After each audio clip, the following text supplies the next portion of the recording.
Hello everyone, and thank you for joining me here today. My name is Kiri and I work at the University of Manchester. I'd really like to welcome you to this session by Marc Steward from the University of Leeds that's going to give us some very valuable application advice. This session is part of our Asia Careers Insight series, and thank you. That will be taking place throughout the month of March. And I just wanted to welcome everyone to have a look on our website and sign up to more sessions. So without any further delay, I'd like to hand over to Marc. Just to let you know, we'll be taking questions at the end, but feel free to send your questions throughout the presentation, and then we'll get to them after the end of the presentation. Thank you. Thank you, Kiri. Okay, morning everyone. I hope you can hear me. I hope you are all well, fit and healthy. My name is Marc Steward, as this slide says. I am a careers consultant at the University of Leeds, and I work specifically with international students with regards to careers and employability work. So what I'm going to be talking about this morning is application advice. I'll be talking for about half an hour. I will try and slow down my speed of speech for you. I'm actually not from Leeds, I'm from London. So if any of you know London, us Londoners, we tend to walk, talk, move quickly, do everything very quickly in London. So I will try and slow down for you anyway. Okay, let's move on. So the first thing we're going to look at is by the end of this session, we're going to look at how you can plan more effectively for your applications. We're going to look at how to identify using all of your sort of skill sets appropriately. So understanding how you can use all of your skills and your sort of skills that are not directly relevant to a role. We're also going to look at how you can use information from a job vacancy to benefit your future applications as well.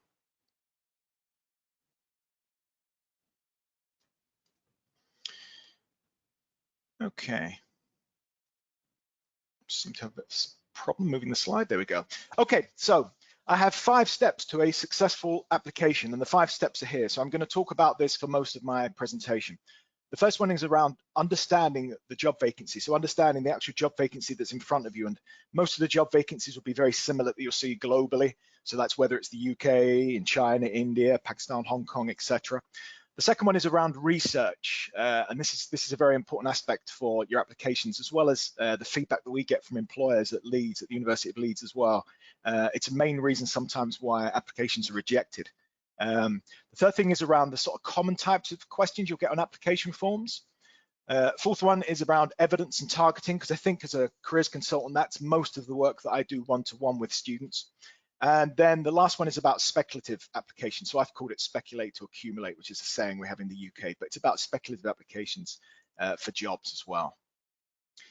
Okay, so let's just look at understanding the job vacancy first. So this is pretty typical of a job vacancy. This actually has come from the job vacancy portal at the University of Leeds. It's a job I think that's live at the minute, or it was live when I wrote this presentation. And essentially, it shows 2 things. So when you're looking at a vacancy, you have 2 main things on a vacancy. On the left-hand side, you have what we call the sort of vacancy itself. It's the tasks, it's what you'll be expected to do within the job, and it's a little bit around the company that you're going to apply for. And on the right-hand side, we have what we call the person specification.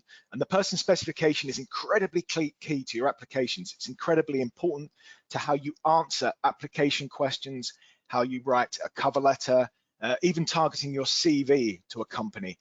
That is the key thing, because the reason is that when the employers will sift through applications, they are going to use this person specification, those skills, that criteria, to grade your applications. So they're going to be looking A, at those skills. They're going to be looking B, at the evidence for those skills, and then obviously they're going to compare what you've written in your application to all the other candidates' applications, and then you'll be moved on if they feel that your application is strong. So on the left-hand side, it's about the vacancy, it's about the tasks, it's about the company itself. On the right-hand side is the person specification, which is incredibly key to your application in the first place. You must make sure that all those criteria and all those skills are included in your vacancy. So the vacancy in a way gives you the answers. It's pretty much giving you the answers to what you have to put in your application. Okay, so I mentioned the first aspect of writing an application is around the research. So you found the job, you've looked at the job, you've looked at the company, the job vacancy is giving you a little bit of basics around the company and about the skills that they're looking for, but then you have to do some research. And it is important that you have to research fully. Now, There is a saying in the UK, and it may be that it's translated across the globe as well, that finding a job is a job in itself. It is a lot of work to find a job. You have to put a lot of time into it. And the first part of this sort of plan that you'll have is going to be around your research. So the first bullet point here is that employers expect a good level of research for applications. And the reason being is that you are university students. So whether you're an undergrad or a postgrad, or you might be doing a PhD, you are still in higher education. Higher education is about research. It's about putting more time and effort and work into your essays, into your experiments, into your lab work, whatever it is you're doing, your dissertations, whatever. And that level of sort of research is expected as well for graduate level or graduate entry jobs that you'll be applying for, or even placements that you're applying for. And that's purely because A, of the level of work you'll be doing, but also because of the competition for those roles as well. So employers do expect a good level of research. So that means more than just looking at either the company homepage for their website, or just even looking at the company's website. There are so many more sort of resources that you can look at now to find information out about a company or a job. Now, when you do your research, you're researching into obviously the company. You want to find out a little bit more about the company. You want to find out about maybe the people who work there, the type of clients they work with, for example. You're also researching the role itself. So obviously you're applying specifically for a role. So you want to find out a little bit more about the role. It may be that there are case studies on the company website to help you with that. Obviously there's LinkedIn as well, which is incredibly important. And people doing that role will be on LinkedIn. So you can have a look at what these people are doing and how they got into that role in the first place. But you're also looking at the sector as well, and that's very important because on an application form, you may be asked a question about the sector you're applying to. So it might be you're looking into finance, it might be you're looking into law, it might be you're looking into media, the arts, whatever it might be. You have to understand the sector as well. That's part of the research that you're doing. The key with all this research is that you find something that sparks an interest in you. And what I mean by that is when you write an application form, it's very important that this company and the work of the company and the culture, the vision, the mission statement, it very much relates to you as a person and what your interests are. And the reason for that is because it's far easier to provide evidence for those reasons in your application form, because you need to provide evidence whenever you write an application and whether you answer a question. So it's very key in terms of research. The research has to be in depth, and the research must interest you. It must, prove that this company is very much the company that you want to apply to. Okay, so let's look at some common questions that we may have. So the typical first lot of common questions and the first lot that you might find on an application form, for example, or it might be the first sort of paragraph you might write on a cover letter, or it will certainly be included in a supporting statement on an application form if there aren't any specific questions. And that will be motivational questions. So the motivational questions are very much why you're applying to our company, what interests you about this job role, or why you're interested in this sector. So you're generally going to be asked that on an application form for any kind of job, whether it is, like I say, an application form, whether it's a cover letter, whether it is a supporting statement and application. You're usually going to have to show what your motivation is for applying to that company.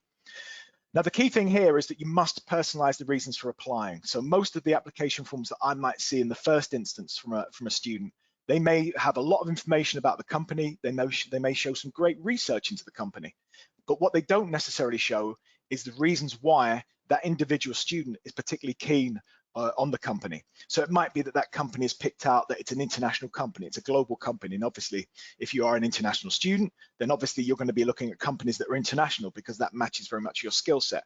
However, it might be that that isn't made clear on the application. It might be that the candidate has a particular interest in, say, for example, sustainability. That seems to be a very big thing at the moment with a lot of students and graduates that I work with. But again, it won't. What they'll do is they'll talk about the sustainability record of the company. They'll talk about some of the projects, some of the clients they work with regards to sustainability. But what they don't talk about is what they've done with regards to sustainability. So what you end up doing is you end up doing the research into the company, which you should do, but you end up telling the company and the reader of that application what they know already about the company. So you're literally just saying, you do this, you do this, you do that. And that's only half the answer. What you need to be looking at is you need to do the research, you need to highlight what that company does, you need to look at things that interest you specifically about the company, because as I said before, it's easier to evidence those things, because what you're then going to have to do is personalize those reasons. So my mantra for this is, if you say something about a company, you then have to link it to something you've done that is relevant to what you've just talked about. So if you've talked about the sustainability record of that company, you then have to think about where you've worked or any extracurricular or interests and hobbies that you have in sustainability, and you have to evidence that, because the key thing is evidence. Anything you say with regards to an interest in a company or an interest in a job role, you then have to evidence. You have to personalize it, because the application form is your argument to go through to the next stage of the sift for that job. So it's very, very important you personalize the reasons for applying. You also have to show up an up-to-date knowledge of the news about your chosen sector. If you are asked a question about the sector, or to be honest, even if it's not, the question is not specifically about the sector, but obviously you know that a motivational factor for joining that company is about the sector, because the sector might be doing well during pandemic, it may be showing great innovation, and that may be something you're interested in, then of course you need to know what's happening in the news with regards to that sector. And that links to commercial awareness, and commercial awareness is a massive thing for companies. And again, a lot of the feedback from companies that we receive is that a lot of our students and maybe graduates aren't as up to date with the news as they should be. And that's very important. It's important to know what's going on in the news, because that affects the job market, and it also affects what the company is doing in terms of adapting to life during the pandemic and also post-pandemic as well. So again, you have to be up to date with the knowledge of your chosen sector. And the last bullet point is about use the skills and the tasks in the job vacancy to shape your role answer. So what I mean by that is, if you looked at that vacancy that I put up earlier, on the left-hand side, it talked about the company, it talked about some of the tasks that are involved. And what you want to do is you want to look at those tasks and what's involved, and that will shape your role answer. So as well as the skills that are required for the role, you need to think about the tasks you'll be doing, and if you have undertaken tasks similar in other jobs or internships, or maybe extracurricular activity that you've done previously. Because again, you're going to have to evidence those tasks and that role as well. So motivational questions are very common on applications. They're the sort of tips I would say in terms of addressing those answers. Okay, another very common question on application forms are competency-based questions, and you'll probably read that a lot from companies. They'll say that generally it's more interviews, but they'll say on the application form that there are competency-based questions. And competency-based questions tend to start with the opening, can you tell me a time when, or can you give an example of when? So can you give an example of when you worked as part of a successful team? Can you tell us a time when you dealt with a difficult situation? So these are competency-based questions. And what we tend to use in terms of the model to answer these questions is a STAR model, hence the Star Wars GIF there, because I'm sure every one of you has seen Star Wars, no doubt about that. So you'll understand that I'm just using a GIF of the Death Star, and I do like GIFs, as you can tell. So we use the STAR model to answer this question. So tell me a time when you worked as part of a team, for example. So the STAR model stands for scene, task, action, result. So the scene is basically the background, if you like, for your answer. And what my advice has always been is the scene, you just want to keep it as short as possible. So the scene is really about the aim and objective. So if it was a team example, tell me a time you worked as part of a team, what was the aim or objective of that team? You know, how many were in the team? What was the actual project you were doing? And what was maybe the timeline? What's the deadline for it? That's all we need. We don't want too much in the scene, but you want to give enough that the reader understands what you're going to be talking about in the answer. Just skipping ahead to R, the result. The result is obviously always positive on an application form. You want to give the best example you can, because you want to sell yourself on an application form. Application forms are about selling your skills and your experiences. But what I tend to sort of stress is that you want to also try and quantify the result. So again, if you're talking about a team example and you're using a team maybe from a sport, then you're going to use the score. If you're using a team example from a charity fundraiser, then you're going to talk about how much money you raised. If you're going to talk about a team example of maybe a sort of a team project at a university, then you're going to use the grade. If you're talking about a team, and it may be a team that you worked on in work, in a commercial setting possibly, then it may be a target you had. So there's always a quantifiable, and the quantifiable proves achievement. However, the main part of this answer is basically the tasks and how you enact those tasks. So if you get a question that says, tell me a time when you worked as part of a team or when you persuaded someone to your way of thinking, what the reader really wants to know, what the employer wants to know about is, how did you go about it? So how did you go about that task? Why did you do it that way? What were you thinking when you did it that way? How did you deal with that other person? So if we do take sort of, team as the example here, tell me a time you worked as a successful team. Within the task and the actions, you are going to bring in other skills. You're going to bring in other skills and evidence other skills that are related to teamwork. So it might be around communication. It's going to be around interpersonal skills. It might be around compromise, possibly. But again, what you want to do is you want to be very positive in terms of the language and the examples that you do use. Okay, So just moving on in terms of, these are mainly around sort of, again, applications, but again, you'd want to be putting some of this information into cover letters as well. And it may crop up as well in CVs, especially the left-hand side. So other common sort of questions you may be getting in applications are commercial awareness and current affairs. And I mentioned commercial awareness earlier with regards to your knowledge of a sector. And again, I can't stress enough, this is something that, as I say, employers find that, you know, candidates don't necessarily, or are not necessarily strong in. It may be at the application stage, it's fine, but when it gets through to things like interviews and assessment centers when they're tested face to face, it may come up that it's a reason for rejection. But obviously I'm concentrating on applications here today. So commercial awareness and current affairs, the reason you've got to be very strong on this, because it tests your knowledge of a sector. So as I said earlier, you know, it may be around the sort of legal sector, it could be around finance. And of course, what the pandemic has done is the pandemic has affected every single sector globally. Every single sector has been affected, whether it is with regards to sort of retail, whether it's regards to sort of hospitality, which tend to be the big things that maybe the new leader, especially in the UK, focus on. But also, of course, it's affected other things like the arts, if you're interested in sort of, you know, working in the arts, the media, or even things like engineering and science, which of course have been doing some fantastic work over the pandemic in terms of vaccines, you know, in terms of ventilators, in terms of PPE creation. So, you know, whilst we have got the pandemic, there have been some success stories with regards to some sectors, and other sectors have been hit very hard. And again, you have to understand that, because on an application, you may be asked a question about that. But the other thing I would say about that, which I'll talk about in a moment, is it may actually shape the sort of job roles that you'll apply for as well. The second thing is it tests your knowledge of news in general. And again, with certain sectors, and it may be, for example, something like law, and I used to work at the College of Law in London for 7 years, and law firms and barristers' chambers are very big on this. You know, they will ask a question on their application forms, and it's about any news story in general.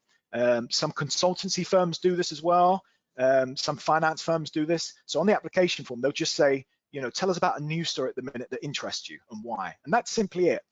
But what I would stress to you is that, you know, this news story needs to be something you know inside out, because generally at interview, you're going to be asked about it and you're going to be asked in more detail about it.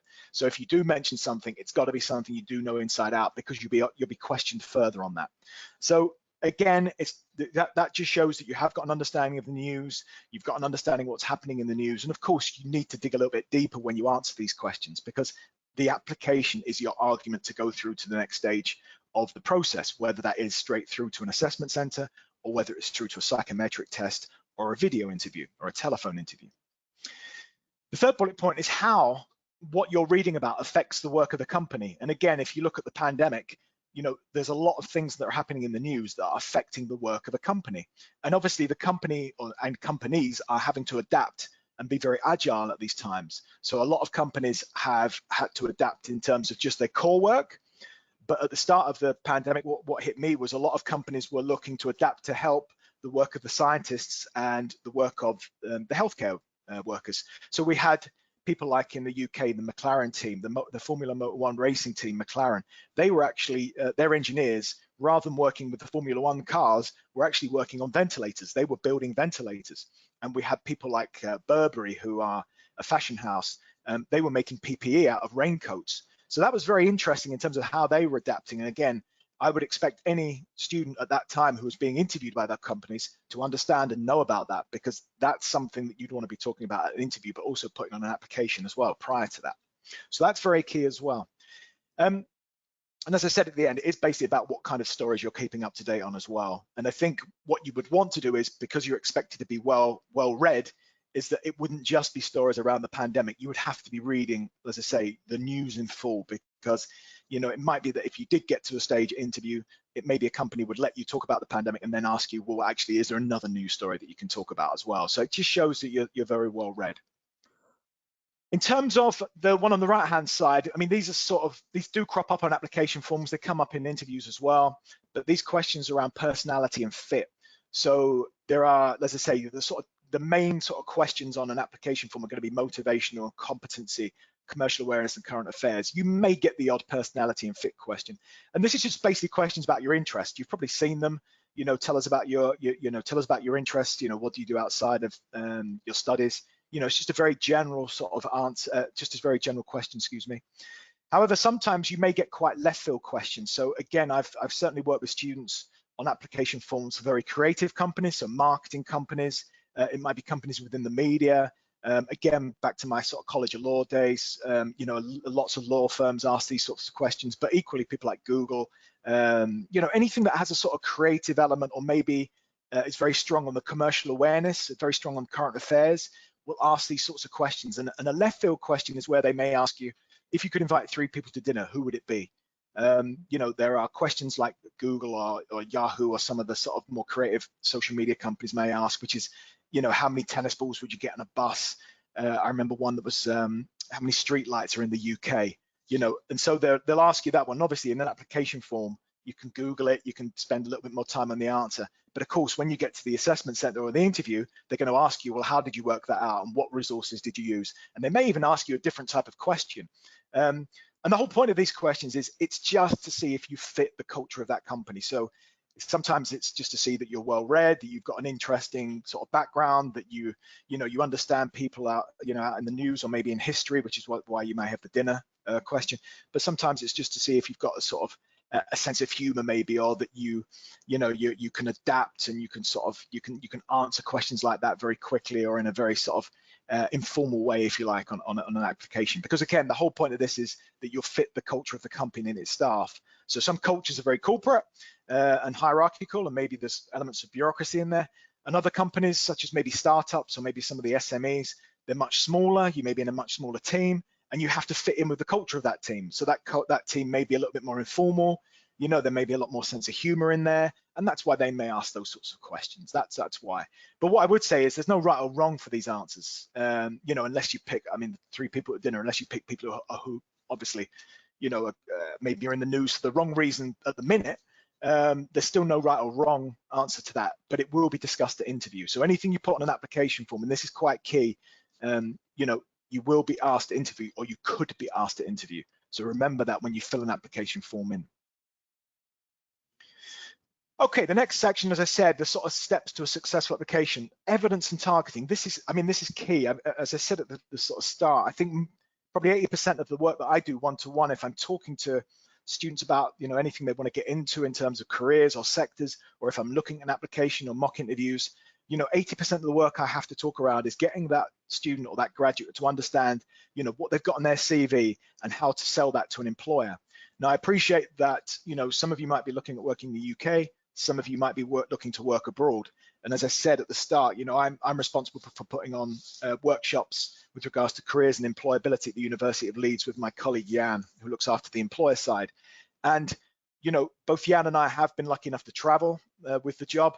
We obviously work with a lot of international employers. And what I've noticed, and especially on my travels, is that, you know, a lot of international employers, especially with global companies, think very much like the sort of global employers in the UK that I link in with probably day in, day out.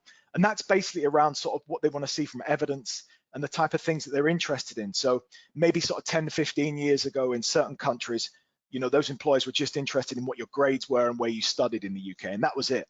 But what I'm finding now is that a lot of these companies now in other countries, global companies, and even some of the startups and SMEs are far more interested in extracurricular activity, sort of hobbies, maybe interests, you know, seeing well-rounded candidates. It's not just about the grades anymore. And I think a lot of the reasoning behind that is because, you know, when I've traveled and when I've spoken to these employers, most of the people that I speak to have been educated in the UK or America or in other parts of Europe, Canada, Australia, etc. So, you know, they've come and they've obviously been exposed to a culture that's slightly different to their own. Maybe it's a little bit more sort of amenable to amenable is a terrible word to use, isn't it? They're a bit more open to things like skills gained from hobbies or extracurricular activities. So it's not just about the grades anymore. There are other things that you'll need on your applications. And again, as I said, it's really key to understand the evidence you've got and how to target that evidence. So the first bullet point I put in here on this slide is basically make sure to target all the skills in the job vacancy somewhere on the application. So, you know, you've got that vacancy. On the right-hand side is the person specification. Those skills have got to be evidenced. That employer has written out those skills because they are the skills they want to see evidence for that job. Okay, if you want to bring in other skills on the application, that's fine, but make sure you address the skills that they have, because they are going to grade you by it. They're going to mark you by it. They're going to have a sort of, a score grid, that they'll use when they get the applications in to score by, or even at assessment centers, you'll notice they'll have a clipboard or they'll have a bit of paper. And on that paper is basically a list of those skills and whether you're evidencing those skills. So that's key. Second thing is make sure to quantify or prove success where possible. And the reason for that is, quantifiable does prove that you've achieved something. So if you were to say, I've got great written communication skills from, my time at the University of Leeds or University of Manchester, or University of Warwick or Liverpool, or wherever you are at the minute, the reader will only know that if you put the grades down. You can't just say I've got great written communication skills from my university, because any student can say that. You've got to put the grade down to prove that. It's a bit like something like time management or fast-paced. Every application I see has something about I worked in a fast-paced environment. I've got great time management. The only way I'll know that is by quantifying it. If you've got great time management, then that means you can juggle your academia with your extracurricular with work. But I would only know that from the hours that you're doing. Just like fast paced would mean how many customers that might be worked in the restaurant you worked in, or worked in the the bar that you worked in the shop. That's how you would do these things. You quantify. That's important. You can't always do it, but where possible, do quantify. The third bullet point is incredibly important. Use the best examples to evidence the skills required, even if they're not directly relevant. And this is the biggie for me. This is something that I do a lot of work on with students in webinars and one-to-ones. I've done this job. This is my 23rd year being a career consultant. That's quite scary, and I know a lot of you probably weren't born when I started doing this job. But anyhow, it's my 23rd year, and I would say every year I've worked with students who've been successful getting jobs and placements, and they've got that success from a piece of evidence or something about them that has nothing to do with that job or the sector or the company. So it might be nothing to do with the company, the work they do, the sector they work in. But what it is it makes them stand out because of the transferable skills. Now, the key thing there is, just because you stand out, that's not enough. You can't just say, oh, I was the only person to sort of, get an internship at Google in Chennai in India, when they first introduced the internships. Well, that's great, but what did you get from that? What did you do on that internship? What did you learn? So it's one thing to be the first person to do that, but what did you learn from that? It's a bit like anything saying, I won the chess championships in Shanghai, or I'm the I'm the parkour champion in Paris or something like that. That's great, but what have you learned from that? And how is that relevant to the company? Because it will be relevant, and the company will know that. The company knows that that's good experience and there's some good skills from that, but you have to show that you understand that. And what I find is a lot of times a student or a graduate doesn't know that, but once we discuss that, then they'll get it, then they'll understand that. And I'll give you an example of that in a minute. And just to say that, all this advice is the same for cover letters, applications with supporting statements, or CVs. A CV has to be targeted. You use the skills in the person spec to target that. A cover letter will have the motivational why the company, and also why you, which links to the skills on the vacancy. A supporting statement, most companies will give the answer anyway and say, with regards to the person's personal specification, can you provide evidence from your academia, work experience, extracurricular, to show that you are suitable for this job role? So it gives you the answer anyway there. So all of this is suitable for all applications, all types of applications, but think carefully about your evidencing. Okay, so I said I'd give you an example. So the young lady here on the left is, her name is Dongchen, and Dongchen and I have worked together. It was my last job in London before I moved up to Leeds. And obviously I've worked with international students at Leeds and they've been successful. But Dongchen's a good example because of how transferable her experience was. On the right-hand side, you'll see a snooker table. So hopefully you know what snooker is. Hopefully that'll give you an idea what it is. It's a sport that you play with balls. Those are balls, different colored balls. You have to pot the balls. Anyway, Dongchen came to me. She'd been rejected by quite a few jobs back in London. She was looking to get into finance work. And she came in with her CV, and I'll just quickly go through this just because it's quite an interesting sort of story. So when she gave me the CV and she was telling me she was being rejected, I looked at the CV and I started smiling. And Dongchen thought I was being very rude because I was smiling at the CV, and she couldn't understand why I was smiling, and if she thought, I was smiling because she was getting rejected. And it wasn't. The reason I was smiling is because I knew she had a chance to get sponsored work. So at the time she had to be sponsored. As a lot of you know, you need to be sponsored to stay in the UK to work. So she needed to be sponsored. The reason I was smiling is because she had stuff on her CV that was great. And I could understand why she wasn't getting interviews, because she didn't understand how great this other evidence was. And this other evidence that she had was basically three things. She was a professional snooker referee. She was a professional snooker agent, and she was also a snooker journalist. Now, those three things are going to get you an interview if you know how to use them right. Now, at the time, Dong Chen didn't. Dong Chen wasn't sure how to use it. She wanted to get into finance. Snooker isn't finance. Snooker's a sport. Why am I going to talk about snooker? That's ridiculous. That's the sort of argument. However, just because she's a referee, the first thing about that was there were very few female snooker referees at the time. I mean, probably about at that time, there's probably about 3 or 4 in the world. Now that makes her stand out. But being a snooker referee is working under pressure. She's working in front of audiences. You have to add up the balls. So each of those colored balls, if you don't know, they carry points. So the yellow is 2, the brown is 4, I think, the blue is 5, pink is 6, black is 7. So she has to count up every time the balls go in by a professional player playing snooker. So she's under pressure, she's in front of cameras, she's in front of an audience, and that's numbers. It's numbers, that's what it is, it's pressure, working under pressure and numbers. Well, that's what the work in finance is going to be, working with numbers, working under pressure, deadlines. The second thing was she was a snooker agent, so she had to get professional snooker players work in China. She's from China, she had good networks in China, so her job was to negotiate contracts. It was to get the best deal financially for those players. Again, financial contracts, negotiation, the sort of thing she's doing in her job now. So you can see where I'm going with this. Everything from the snooker background was going to help her find that job. And ultimately, she got an interview. She got an interview with a company called BDO in London. She's now working there as a technology risk analyst. And most of the questions in that interview from these professional people, these people who work in finance day in, day out, very senior people, most of the interview was about snooker. It wasn't about her grades. It wasn't about, her internships. It was about snooker.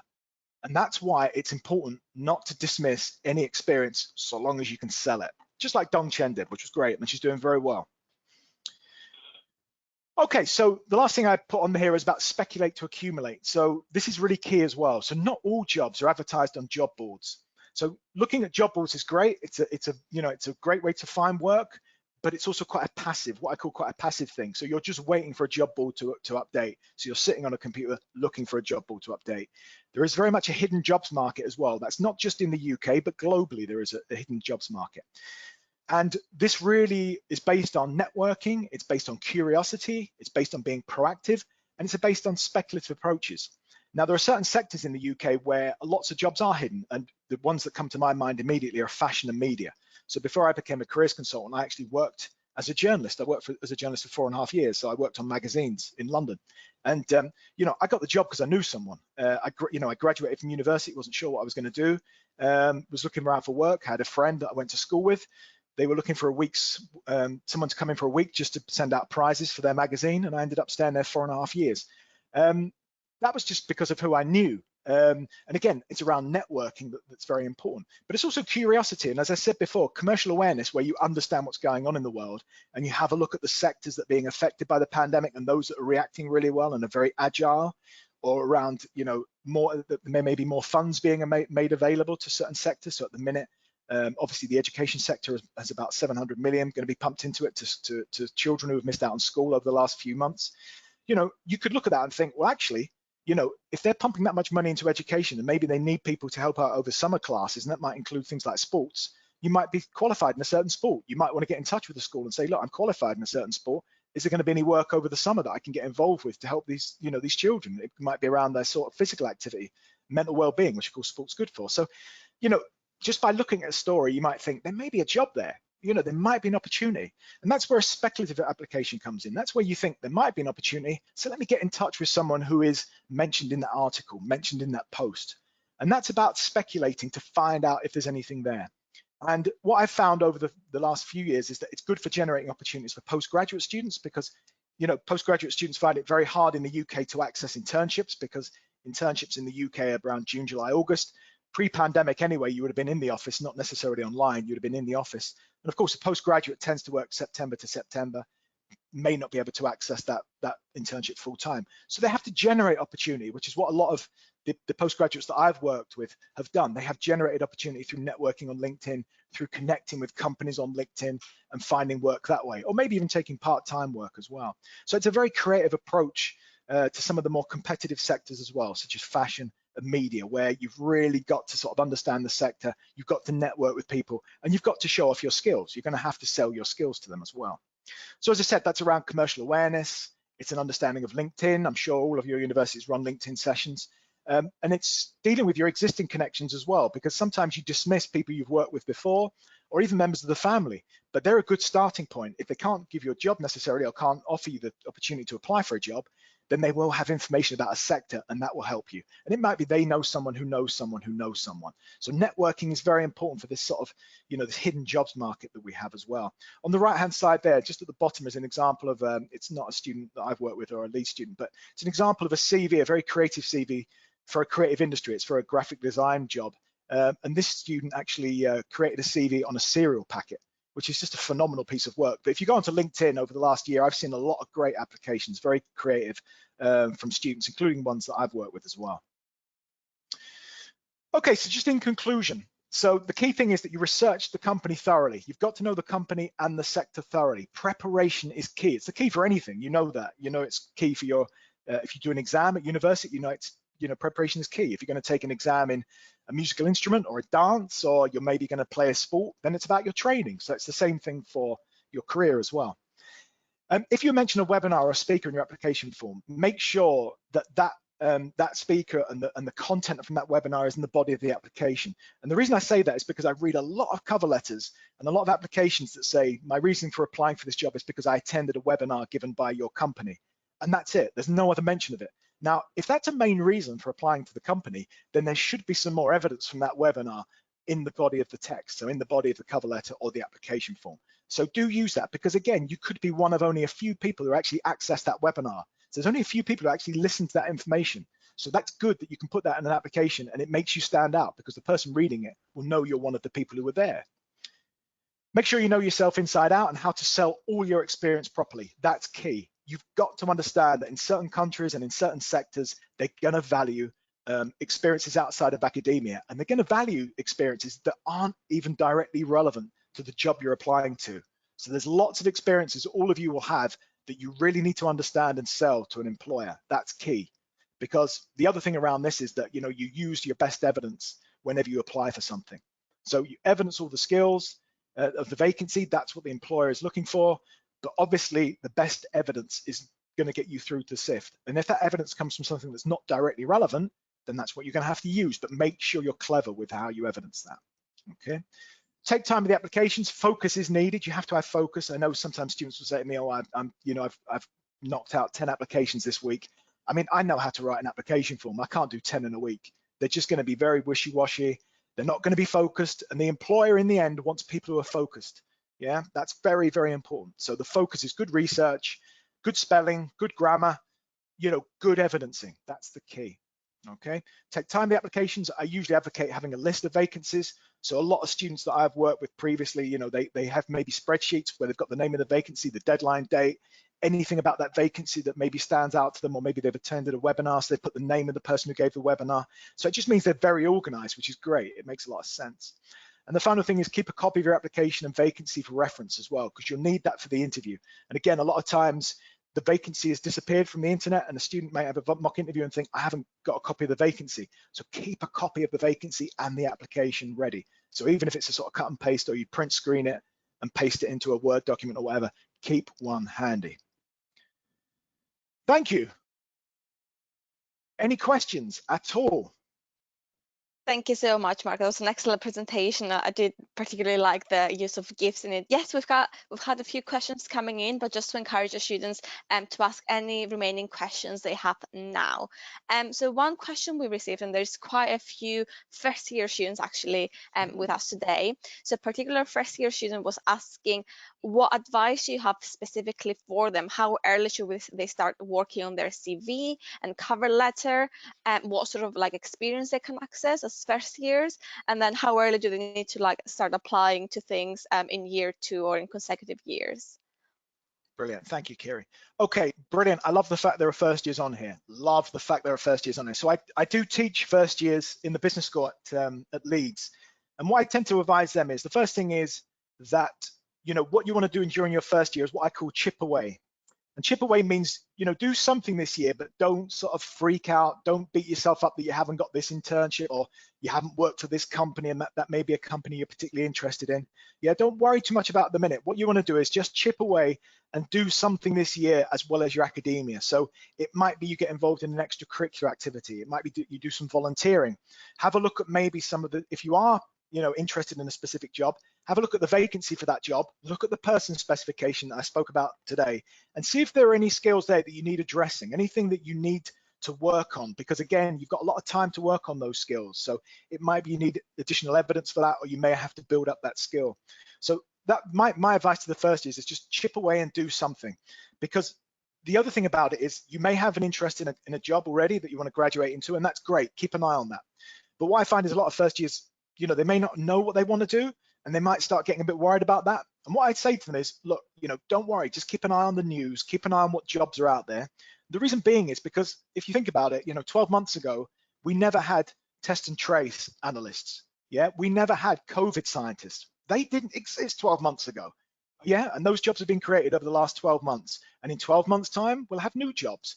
And that'll be when you're in your second year. So all I would ask is that you just keep an eye on the jobs, keep an eye on the news, see what jobs are being created.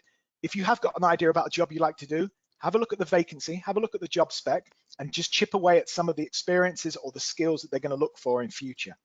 In terms of when you enter your second year, yeah, I mean, I would be looking, as soon as you get back into the second year for placements, because even though the pandemic has affected the timeline for jobs, you'll find that there are still some of the bigger companies that have recruited or they've started their recruitment process in September and October of 2020. So again, I've certainly worked with students at Leeds, second year students at Leeds, and they've secured their internship maybe January time, just December, January. So obviously they got a job because that vacancy was advertised over September, October. I'm still working with students who are looking at placements because there are still placements being advertised. But what I would say is, the bigger companies tend to advertise their vacancies earlier on. So as soon as you start your second year, September, October, have a look at the vacancies, see what's available. The pandemic will still have affected the way that companies are recruiting. So there'll be some more sporadic recruitment, which means some of the bigger companies will still have vacancies slightly later than normal, but that's because the lockdown is being eased as of today in the UK. The final thing is the CV. Yeah, always get the CV checked. I can't talk for any other universities, but at Leeds, we use VMock, a piece of software called VMock, and we expect all our students to use VMock before they actually book an appointment with a human. So VMock is a piece of software, it's AI, gives you a bit of feedback in 2 or 3 minutes that can help with your spelling and your grammar and the layout. But to look at the targeting of a CV, you'd have to book it in with a human. So that's my advice. I hope that helps. But thank you for listening. If you're a first year, brilliant. Thank you. Similarly, just about for the University of Manchester students, we do have an AI called CV checker that you can use. And then we expect you can upload your CV as many times as you want to. You can keep improving it. And then when you reach a certain score, I think it's about 70%, you can then book an appointment with us. So we can go over the finer details. So I've missed a question I wanted to ask. Oh, there we go. So quite a few students are a bit anxious that because in the last year, jobs have been a little bit more scarce, or they spend 3 years studying at the university, but they haven't really taken the time to build their professional experience. So I think going back to that whole snooker argument, what sort of other experience they can portray on their CV and cover letter beyond jobs, essentially? Okay, yeah. So I mean, to be honest, if I'm looking at student CVs, I tend to quite like sort of page 2 of them, or the tail end of a page 1, just because that shows me the personality of that student. It might give me an idea about the sort of things they might like to work in and what have you. I think my advice is that everything generally on a CV you can sell. It's very important that you understand that whatever you have done, whether it's an extracurricular activity, whether it is even a strong interest, it can be sellable. And I honestly, I can't tell how many times I've worked with students, and got them to think about why something is particularly relevant to an employer. So, Dongchen's from about 6 years ago, but I mean, 2 weeks ago, I worked with a student in Leeds who, his CV was just talking about cycling. I mean, all it had was cycling in the hobbies section. So I just said to him, "What do you mean by cycling? Do you cycle a lot during pandemic?" And blah, blah, blah, blah. Anyway, it turns out that, just before he applied to university, which was about 2 years ago, he was representing Britain for BMX. And I was like, well, why is that not on the CV? And he's like, well, I don't, it's silly, isn't it? just BMX. And I said, well, how many people represented Britain? How many people in your class represented Britain at BMX? And if you're representing Britain, you've got to be good enough. That means you've got to train a lot. It means you've got to analyze your performance. That means you've got to put time in around your education. So isn't that time management? Isn't that about analytics? Because you're research. And once we started talking about it, he was like, yeah, I never thought about that. I mean, this is what we've got to think about. This is what we have to think about. Extracurricular interests, internships. I love part-time jobs. Lots of people have part-time jobs. They're very important. Restaurant work, hotel work, bar work, whatever it is, family business. I love it all. But you've got to understand that, by articulating that in an application, it doesn't mean you're going to work in that sector. It just means you have the skills that you can evidence to get into the sector you do want to work in. So that's quite key. The second thing I'd just say, Kiri, is that, yeah, the pandemic has affected, the jobs market. But what I would say is, and, again, especially, recently, I've worked with a lot of students who have succeeded in getting jobs and placements. I've had a lot of success recently. There are still jobs out there. You may have to be more creative in the way that you look for them. As I said in that creative slide, you may have to pivot. And you may have heard that word if you've accessed your career services, but pivot is a sort of buzzword that career services have been using this year. And that is, if your dream job is not there at the minute because of the pandemic, then have a look at maybe a job in the same sector, but it's a different job role, or maybe have a look at the same job role that you want to do, but in a different sector than the one that's your dream. Because in another year and a half, 2 years, we'll be out of this. There'll be more jobs than there are at the minute, although there are still jobs. I have to say that in a minute. But there'll be more jobs than maybe at the moment. But what you've done is you've pivoted, you've still got experience that's relevant, you've still got experience of that sector or maybe a job role that's relevant. And again, you can articulate all those skills and experiences in a future application. You can also network in those roles as well, because networking is key. It's a very important thing to do.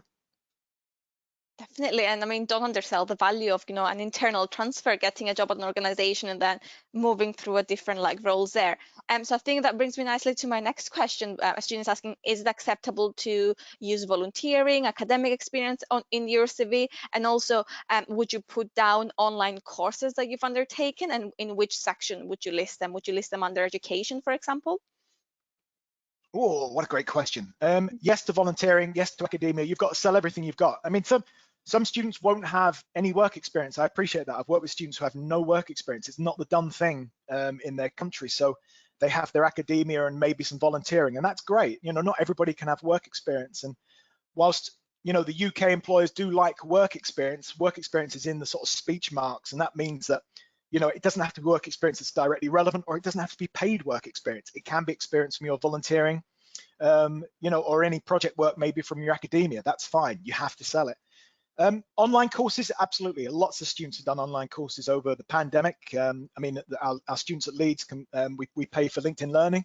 And so a lot of the students have done that, but equally they've done courses on FutureLearn, Coursera. I've had a couple of students do courses through other universities globally. So one did a course through an Australian university, which was fantastic, great initiative. Yeah, where you put it, that's an interesting one. Personally, I'd need to see the CV. I think sometimes, students may put it underneath their education section, and that's fine. Sometimes they may have a separate section if they've done a lot of courses. And again, that would just depend on the rest of their CV in terms of where they put it, because, with a CV, you put your best stuff first. You make sure you sell your best stuff first. And again, just to give you an example, a couple of years ago, I had a first year student that I taught, and she spent most of her time, or she did spend most of her time as a triathlete. She's an international triathlete.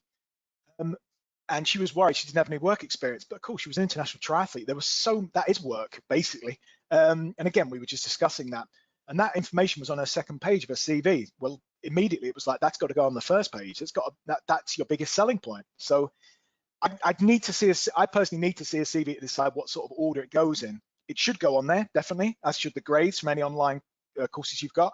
But I would need to see a CV first before I decide where it would go, because I'd need to see what else you've got for a CV. But yeah, definitely put that on. Volunteering, anything. Like I say, if you're part of a sports team and you achieve something, that's great. I would say that certain things might be too old now. So if you're a sort of finalist or you're a graduate and you were a prefect in a school, that might be a bit too old, because that's about 4 or 5 years old. But equally, you may have had a great achievement, when you were at school. And I've got to be honest and carefully, I know that some colleagues probably wouldn't like something that was old, but my argument is, I always give a very hypothetical one. If you were you know, if you were in the Olympics and you were age 16, why would that not go on the CV? I don't care how old you are. Why would that not be on a CV if you're an Olympian? And I've certainly worked with a Winter Olympic medalist before, and that wasn't on her CV. I couldn't believe it. It was crazy.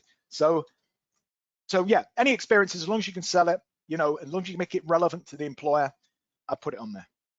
Yeah, I will agree with Mark. You know, it's volunteering, any social media channels that you've been, you know, sort of like running, any blog posts that you've been writing. It doesn't necessarily have to be paid work experience to go on your CV, and you can get creative, anything from like sports to, you know, YouTube channels that you might be running, that sort of like thing. Do you have any specific advice for international students to stand out in the application process? Anything that you say they will need to highlight, or is there like a particular skill that you think they don't sort of like demonstrate enough in the application process? Yeah, okay. So in terms of if you're looking at sort of sponsored work, I think you know, you have to have a very sort of sensible sort of strategy. That strategy is generally that you're targeting companies that are going to utilize or going to use or want the sort of skills that make you stand out from any student that was born in the UK. So if you're applying to a sponsored role in the UK, you're obviously going to be in the same sort of pool as a student who's born here, so it doesn't need to be sponsored. So the strategy you're basically looking at is targeting companies that are going to use your first language. Your language in the first instance is very important. So it might be you speak Urdu, you might speak Mandarin, it might be you speak I don't know, whatever. I mean, there's so many international languages, but that's the first instance. The second instance you would look at is you would look at your understanding of a different culture, so a culture from a different country that maybe, you know, again, a student that was born in the UK hasn't got. So you will have grown up, you may have worked, you've certainly been educated in a culture that isn't similar to the one here. So again, when you're looking at applying to companies, the companies are going to want to see people who, you know, can understand the culture of a country where they have clients, they can speak that language, they can converse in a very formal way. They'll understand the culture and that they won't sort of offend anyone when they pick the phone up or have a meeting or what have you. And again, that's the important thing that you're going to have to look at. I would say that, you know, as well as that strategy, you do need to be obviously doing the things that I've mentioned as well, which is selling the skills that you've got and understanding how those skills are going to be sort of stand out to an employer as well. Because, you know, the students that I have worked with who are international have succeeded, you know, have succeeded at global companies, have succeeded at companies where their language is going to be beneficial, but also they've had something else to sell, a bit like Dong Chen with the snooker, or you know, maybe one or two other students who have had other sort of standout experience. Family business, for example. Again, I've worked with one or two students who had great experience with a family business. Because it was a family business, they didn't really make the most of it when they first met me. But of course, you know, they're getting some great experience from that, and you shouldn't be an apologist for, you know, working for a family. It's still a job. As is a job in another country, that's still valuable. And again, that's a question I'm often asked, you know, does it matter that that my only work experience is from my home country? No, absolutely not. It's really valuable. It's very important. It shows a cultural awareness as well, because, you know, you've come to a different culture. You want to learn here. You know, you're keen to work here as well as learn here. And that's great. That shows an initiative. It shows a willing to and a desire to work here and contribute. So all those things are very beneficial. Yeah, the other things to just be careful of is obviously, you know, the sort of written English. I would practice psychometric tests. That's another thing that Dong Chen and I spoke about. Dong Chen was very clever. She actually, unbeknown to me until she got a job, but she actually worked through a English GCSE textbook. GCSE is what 16-year-old children in England work on as their qualification. She actually worked for an English GCSE textbook to improve her English and to help with some of the problem-solving questions that she got on psychometric tests, because again, psychometric tests aren't easy, and it's always worth practicing them. So they're the sort of basic sort of hints and tips I would give. Okay. A couple of, I know we're almost out of time, but a couple of like questions I want to clarify. A student has mentioned whether they should mention freelance work on their application and CV. I'd say yes, but just to remind students, freelance work on a Tier 4 visa is not permitted. So it needs to be freelance work not undertaken in the UK. And a student asked a very interesting question actually around the diversity questions that get asked at the end of the application. You know, when they ask you about like perhaps like your nationality or your gender and whether they're obliged to answer them. I do have an answer to that, but I don't know if Mark, you'd like to like pinch it anything as well. Just to say to the students, organizations tend to ask those questions mostly for statistical purposes, and legally they're not allowed to discriminate against you or take any of those into consideration when considering whether to offer you either a job or like an interview opportunity, because those questions that they ask there are protected characteristics. And if there's an option to say prefer not to answer, you're more than welcome to go for that option as well. You're not obliged to answer them if you don't want to. Yep, I agree entirely with Kiri, and I would say as well, just as a sort of a promotional thing, that's a good question to ask Stephen this afternoon. So there's a talk by Stephen Isherwood, who is president of the Institute of Student Employers at 2 o'clock, and Kiri will know more about that, and it's on the website. But that's a great question to ask him, because he looks after some of the biggest employers in the UK and globally as well. So that's certainly a question to ask them. It's well worth sort of listening into that at 2 o'clock, taking part. I'll make sure to put the registration link in the chat, but just one final question, which I think does need a bit of clarification. Do international students on a Tier 4 visa have the legal right to work in the UK? Which I think is a bit of a more technical question, but just to remind the students, you do have a certain restrictions in the number of hours that you do work. So always check back with your specific visa, how many hours are these. That's usually an average of like 20 hours a week. But that's only during term time. So for undergraduate students, term time is like, semester 1 and semester 2. But if you're a postgraduate student, remember that summer does count as term time. So you are still restricted to those numbers of hours to work during summer. So you cannot work full time while you're completing your dissertation or doing any other projects during summer. Is that more or less what? That's great. Yeah, absolutely. Yeah, absolutely. I mean, if every university has information on the visa sort of issues as well, so I would stress that. Yeah, perfect. And then while I put the link for the ISE talk this afternoon, oh my God, we're getting so many more questions coming in. Would you very briefly talk through students about how to find sort of like organizations that sponsor international students, and then what options are available to them after study as well? Oh, right, okay. In terms of companies that sponsor, so I would direct you to, there is a government sponsor list. I would imagine that's probably on most of your University Career Services website, certainly on the University of Leeds one. So that is it's a spreadsheet that is created by government. It's updated by government as well.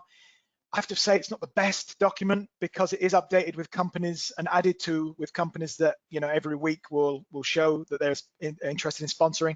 However, there are companies that are on there that won't sponsor anymore. It's a matter of just having a look at it. And if you find the company, it might be you want to approach them first off anyway. There's another website that I would always stress, and that's Student Circus. We actually work with Student Circus at the University of Leeds, and I know other universities are taking part in this work with them as well. And Student Circus has been set up as a website to filter out the sponsored roles that are in the UK. So it makes it easier for you to find the jobs that are sponsored. And again, most universities will work with Student Circus like we do and pay the registration. So we pay the registration at Leeds for our students to access, that website as well. So they're the sort of main ones. As I said, if you speak to if you listen to the ISC Stephen this afternoon, he may have other ideas as well. Once you've finished, so anything you do after university, obviously we do have the graduate route now, so you need to keep your eyes on that in terms of applying and paying for that graduate route. But obviously it gives you a little bit more time now than previous students in previous years who only had about probably 4 months after they're finishing their course to use their student visa. So it gives you a little bit more time to find work. So again, you may be looking at sort of entry-level roles. Again, you may be using not just job boards, but you might be using your speculative approaches to sort of try and generate work as well within your desired sector. But also don't forget there is the pivot as well. So maybe you've got an interest in a sector and a job role, but you may have to apply for a different job role in the same sector, or apply to the sector you're interested in, but a different job role. It does buy you a little bit more time, but you still have to keep an eye on, what those sponsored roles want in terms of skills and experiences. So that's basically engaging with those employers on webinars like these, the employer webinars that your university puts on as well, and maybe any alumni organizations that your university has as well. So at Leeds, we have the Leeds Network, about 1,200 alumni who are happy to sort of speak to current students about job roles and CVs, etc. So, utilize the sort of the alumni associations as well. Wonderful. Thank you so much, Marc, today for your valuable input. Just to answer one final question, yes, you do need a national insurance number to work in the UK. And for those of you who might not know what it is sort of like as similar as the social security number that you will have in the US. There should be more information on your individual university's website around that, or just look it up using your browser. It should be very straightforward for you to apply and get that number. But I just want to say a huge thank you to Marc once again for this wonderful presentation. We've had about 80 or more students today joining us, and we've been bombarded with questions. We really do appreciate all our partner universities participating in our Asia Careers Insight series and offering their insights, and we look forward to welcoming you to more sessions for the rest of the month of March. Thank you so much, Marc. Thank you, Kiri. Thank you, University of Manchester and Warwick as well for organising this. It's been a great event, so thank you very much. Thank you. See you all soon on our next sessions. Bye. Bye now.